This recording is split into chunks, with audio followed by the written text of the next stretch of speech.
2007, a student asked me a question I answered correctly, and for 15 years I believed that was enough. His name was Timothy, 16 years old, junior year. Not a troublemaker. Actually, one of the more serious students I had, the kind of kid who paid attention and occasionally pushed back when something didn't quite fit. After a class on the sacrament of penance, he raised his hand. He said, "Mr. Raymond, if you confess a sin but you're not actually sorry, like you know you're going to do it again, does the absolution still count?" I gave him the correct canonical answer. Contrition is an essential element of the sacrament. Without genuine sorrow, the absolution is invalid. I explained it clearly. He nodded. The bell rang, he went to class. I thought about that exchange for about 3 minutes. Then I forgot about it. 15 years later, in 2022, I was asked to speak at a parish mission not far from Covington. A man in his late 40s came through the line afterward. I recognized him before he said his name, Timothy. He did not want to talk about the event. He said he had thought about that class for a long time. He said it without accusation. He told me he had been going to confession every month for 22 years, and that there was one thing he had never said. Not because he had forgotten it, because he had gotten used to it being his. He did not tell me what the sin was. I did not ask. But he told me what it felt like to finally confess it. Like putting down a bag I didn't know I was still carrying. I kept thinking I had left it somewhere, but I had it the whole time. I have been teaching Catholic theology for 35 years. I answered his question correctly in 2007.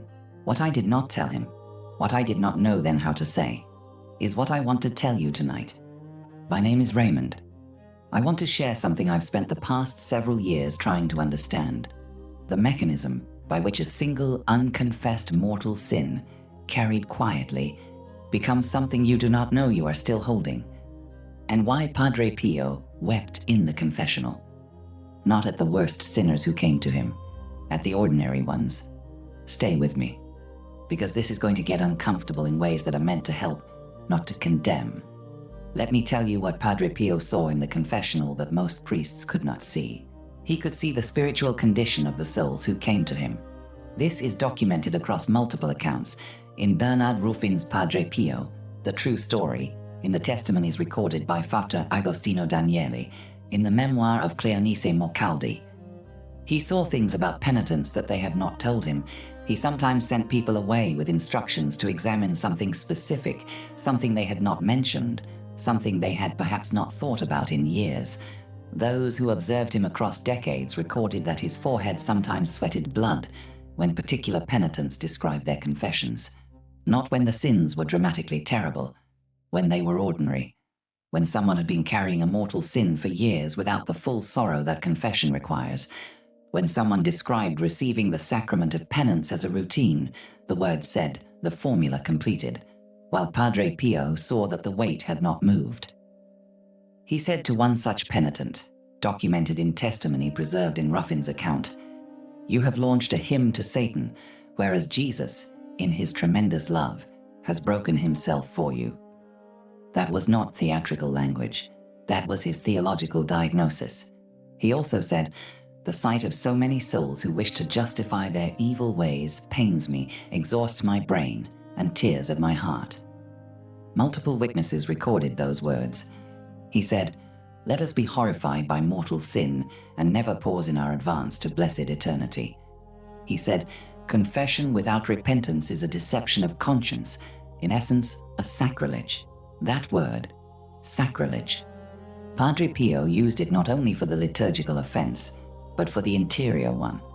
The soul that confesses without genuine contrition performs the external sacrament while staging a deception in the most private space of its spiritual life. It walks out of the confessional believing the weight has been removed. He could see that it had not.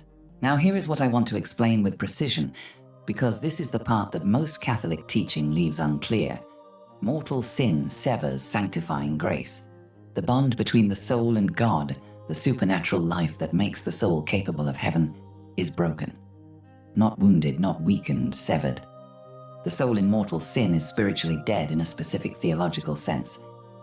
I taught that doctrine for 35 years. What I did not teach, with the weight it deserves, is the corollary. Every Mass attended in that condition, every communion received, every rosary completed, every novena offered. None of it neutralizes the weight. The soul performing these acts while carrying an unconfessed mortal sin is not balancing the ledger. The practices continue, the accumulation continues, and here is the razor edge. Each communion received while the soul is not in the state of grace is not merely ineffective. St. Paul was explicit in his first letter to the Corinthians, chapter 11. Whoever eats and drinks without discerning the body, eats and drinks judgment on himself. The faithful Catholic who attends Mass every Sunday, who goes to confession regularly, who believes the weight of an old sin has been taken care of, but whose original confession lacked genuine contrition, is not standing still. They are, with each communion they receive in that condition, adding to an account rather than clearing it. This is the invisible accumulation. This is why Padre Pio wept for the ordinary ones. Now I need to give you the framework that Father Chad Ripperger developed from years of pastoral work, including exorcism cases, that explains the structural dimension of this with a precision I have not found anywhere else. Ripperger teaches that mortal sin gives the adversary what he calls a legal right, a specific documentable claim within the spiritual order, not metaphor, the actual operating procedure by which the demonic gains access to a soul.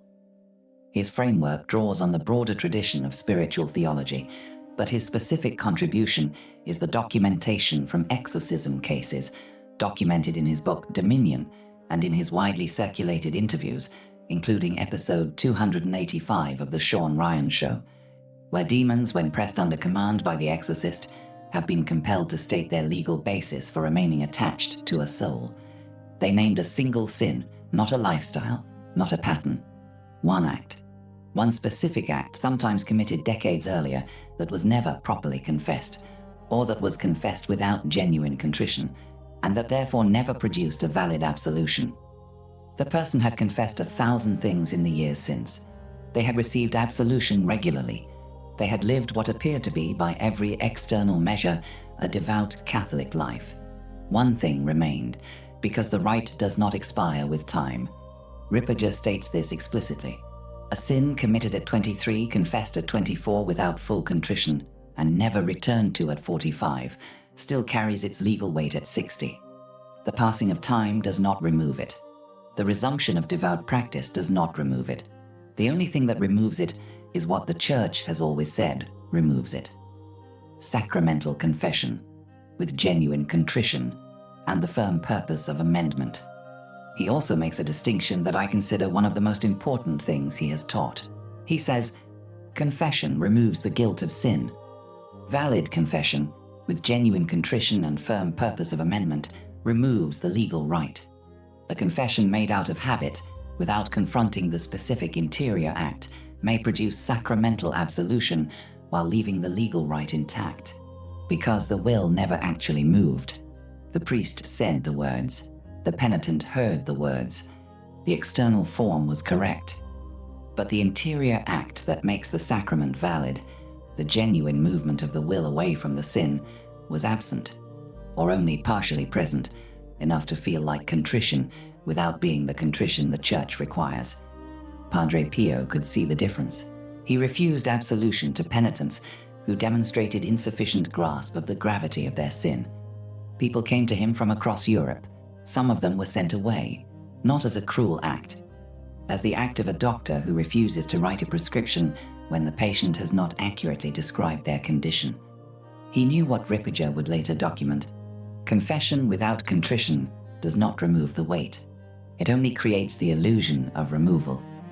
The soul walks away believing it is light, carrying the original stone, plus the weight of the false sacrament. That is not a small addition. Now I need to name the error that most Catholics who carry an old sin have made, because Ripperger has named it precisely, and I want to give you his name for it. He calls it the time heals error.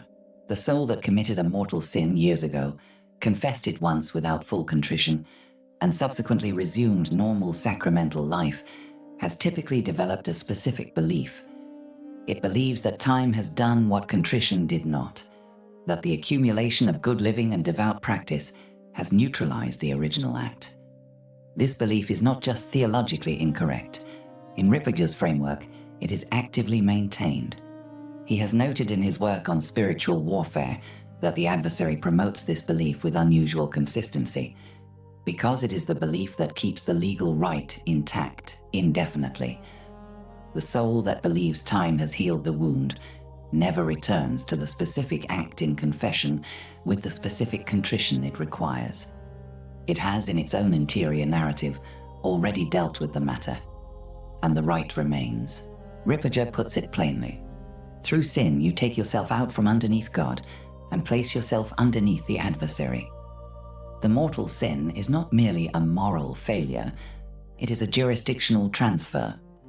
Until the transfer is reversed through valid absolution, the jurisdiction remains in place, and the soul that believes time has handled the transfer has been deceived about the most consequential fact of its spiritual life.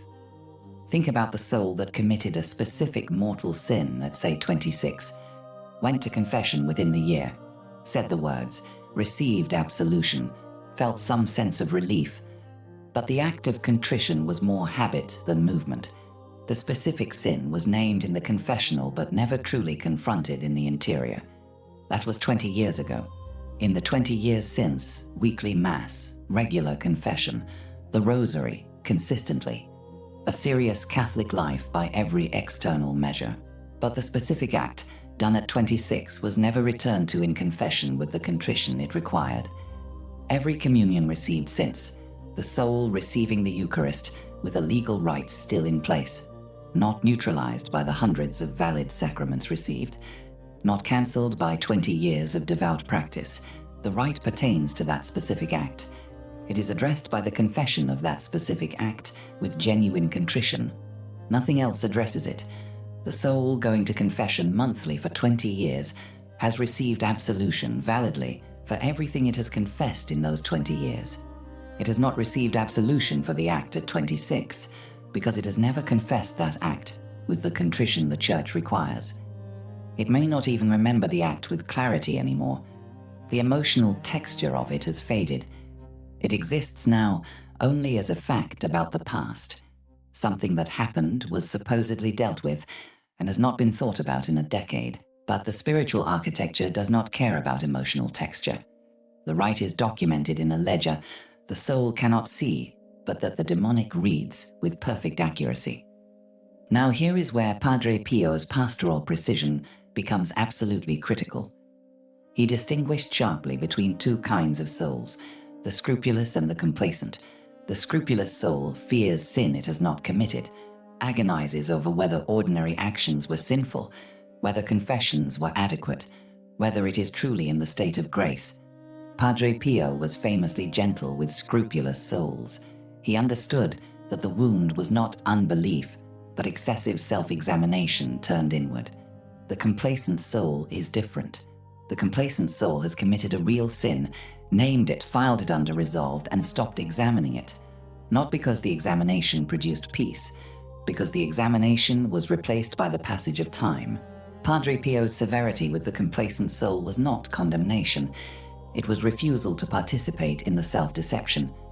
When he sent a penitent away from the confessional without absolution, he was saying, "The absolution you are seeking will not do what you believe it will do, because the interior act that makes it valid is not present. Come back when it is." He was refusing to give the penitent the feeling of lightness that would substitute for the actual lifting of the weight. I have come to believe that is the most merciful thing a confessor can do. Let me tell you about something Margaret said, because it belongs here. Margaret was not a theologian. She was a woman of remarkable practical wisdom, the kind that comes from paying close attention to inner experience for 60 years. She talked about the things she carried into sleep, the unfinished things, the things you feel in the chest, specifically, that you have not fully set down. She told me once, "The things that find you at 3 in the morning are the things you thought you left somewhere." She was not speaking in theological categories, but she understood the mechanism before I had the framework to describe it. Timothy's bag. I kept thinking I had left it somewhere, but I had it the whole time. Those two descriptions belong together. What Margaret felt at 3 in the morning was not guilt, exactly, and not fear. It was the specific gravity of an unresolved fact, something that the daylight covers and the dark reveals, not because the dark is special, but because the covering is removed. Padre Pio could see what is covered in daylight. That is why he wept. Now I want to be very precise about what this is not. This is not an argument for scrupulosity. Ripperger is explicit about this distinction. The scrupulous soul needs to be freed from anxiety about its confessions, not given more reasons to doubt them. If you have confessed regularly, if your confessions have involved genuine engagement with what you did and genuine sorrow, the answer is not to spiral. The answer is to do something once, carefully.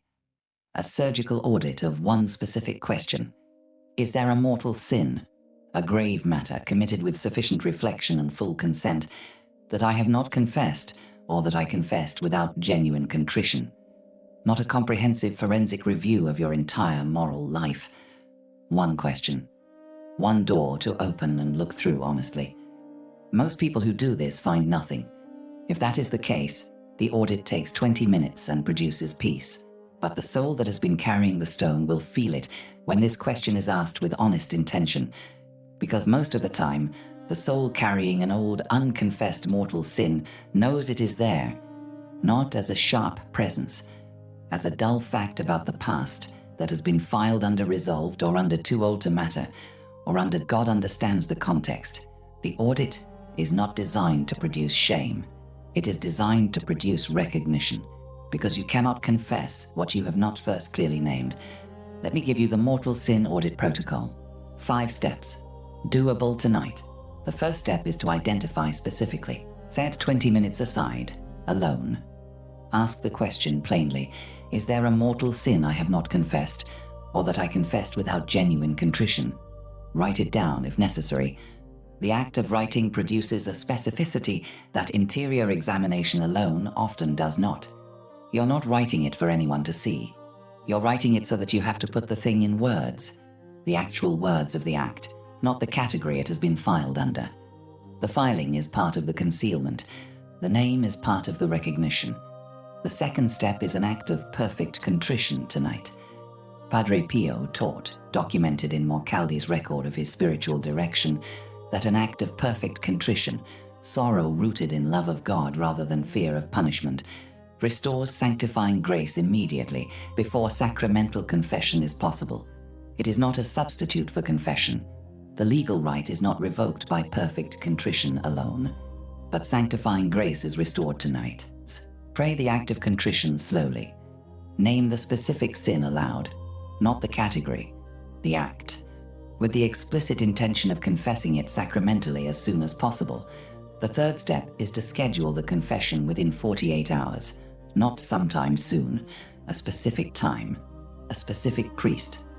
Ripperger notes that the adversary operates most consistently in the space between deciding to confess and actually confessing.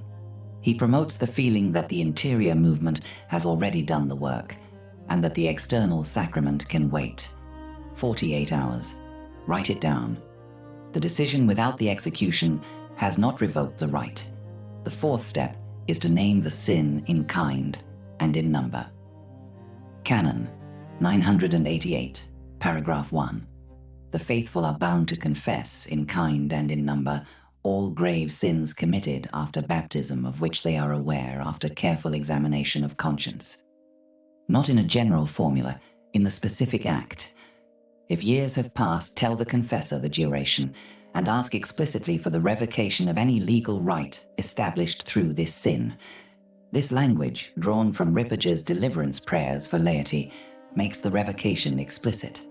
The confessor's absolution covers it, but naming it explicitly, asking for the explicit revocation, does something in the spiritual architecture of the sacrament that the general formula alone does not.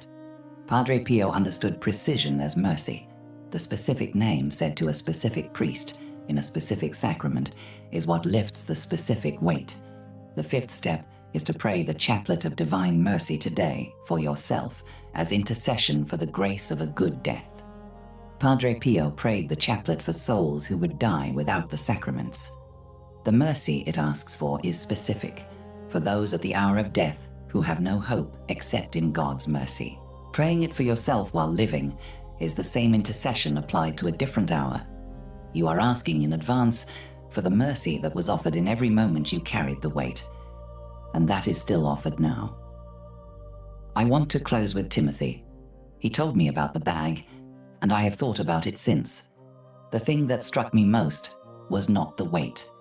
It was the belief that attended the carrying of it for 22 years, the belief that it had been left somewhere, that in the process of going to confession monthly, of saying the words and receiving the absolution and doing the penance, the bag had been set down. It had not been set down. It had been covered. And Timothy, faithful, monthly confessing Timothy, had spent 22 years living a devout Catholic life while carrying a weight he had convinced himself he no longer had. This is what Padre Pio wept for in the confessional, not the dramatic sinners who had abandoned the faith and come back in crisis. The faithful ones, the ones who came consistently, who went through the form of the sacrament with sincere intention, who believed that what was being offered them was what they were receiving. He said, "Confession without repentance is a deception of conscience. The deception is not a lie you tell consciously. It is the gap between the form of the sacrament and its interior substance, a gap so subtle, so easy to paper over with the feeling of having performed the ritual correctly, that a soul can live for decades without recognizing it is still holding the stone it believed it had put down. The weight does not announce itself.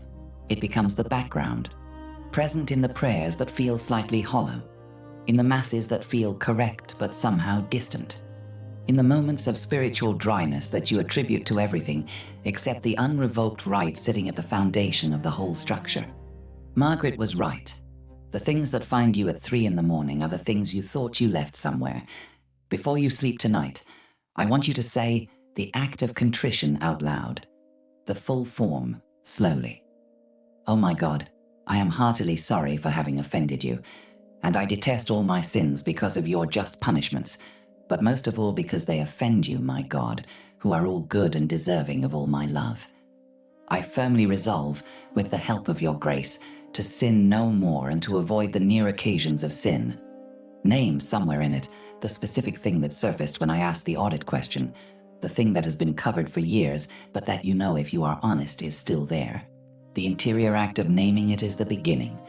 The sacrament is where the weight is lifted, but tonight is where you stop telling yourself you left the bag somewhere. You have carried it the whole time. That is not condemnation. That is the diagnosis Padre Pio made with his tears in the confessional.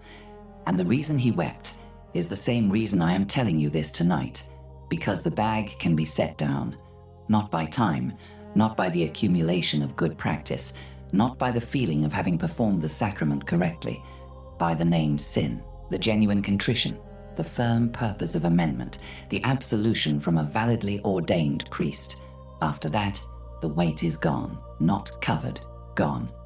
Timothy said he kept thinking he had left it somewhere.